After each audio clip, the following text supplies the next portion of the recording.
Hey, Saints, brothers and sisters, this is Pastor Dan here, just really wanting to encourage you with this week's high five. We typically give high fives out when we're encouraging one another. You'll see a team, if you're watching sports right now, they'll high five each other. Well, with social distancing and taking preventative measures, we're not necessarily able to give each other high fives. So, my goal is to give you encouragement and equipping in under 5 minutes. So if you have your phone, if you have your watch, you can set your timer. I am 5 minutes I've got to encourage you.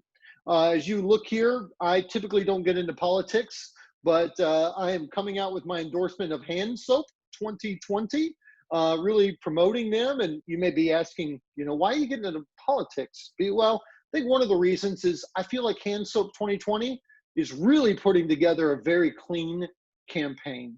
All right. And I think they're going to kill the bacteria that may be developing in DC. All right. It's okay if you didn't laugh. Just hold on. Maybe you'll laugh at something else. But my point this week is not to get you to laugh. It's actually to encourage and equip you. And that's exactly what we're going to be talking about. I was reminded in Romans chapter 1, Paul is writing to the church of Rome. And as he's writing to them, he reminisces about how much he wants to be with them. But in fact, he couldn't be with them.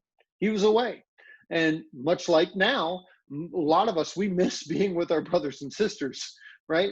And because of social distancing and other measures, we're not able to do that. And so we're desperately wanting and longing to be there.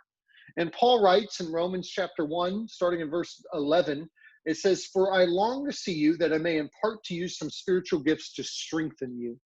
Paul longed to see his brothers and sisters because he wanted to strengthen them. He was looking out for their interest. He was not longing to see them just for his own interest. He wanted to impart and bless.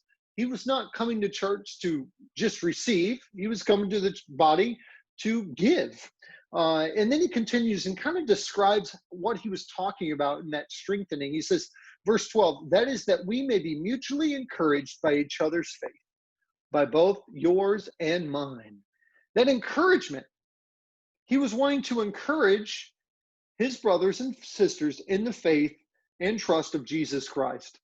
And I think about us, is there anything more worthy of our conversation? Is there anything more worthy of our intentionality, right? Than encouraging one another in our faith and trust of Jesus Christ. Well, what an amazing thing. But in order to do that, we have to be intentional.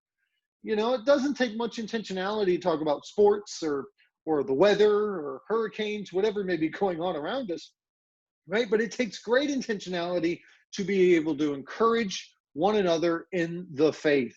So what does that look like? Well, that could be as simple as picking up the phone and calling a brother or sister you haven't heard from in a while and just sharing with them what God may be doing in their life, or asking them what God is doing in their life and how you can pray for them, and simply actually pray for them while you're on the phone.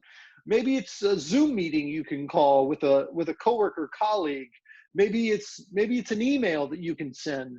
Maybe it's something you can drop in snail mail or drop off at someone's house, just to let them know you're caring about them, you're thinking about them, you're praying for them, with an intentionality to continue to encourage them in their walk in Christ.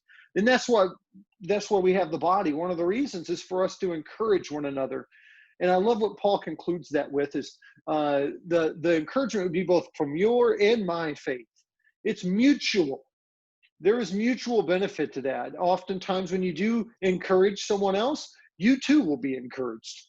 So I want to encourage you this week to find someone, just one person, that you're intentionally reaching out to encourage them in their walk with Christ. Something you can say, something you can do to let them know you want to fan the flame of their faith. It's a time of, some people are discouraged, they're losing their jobs, they're away from friends and family that they've stayed connected to.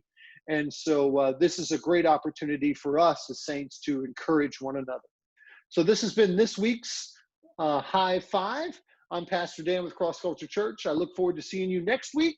I pray that you encourage and equip each other as you continue to follow after Christ. God bless you.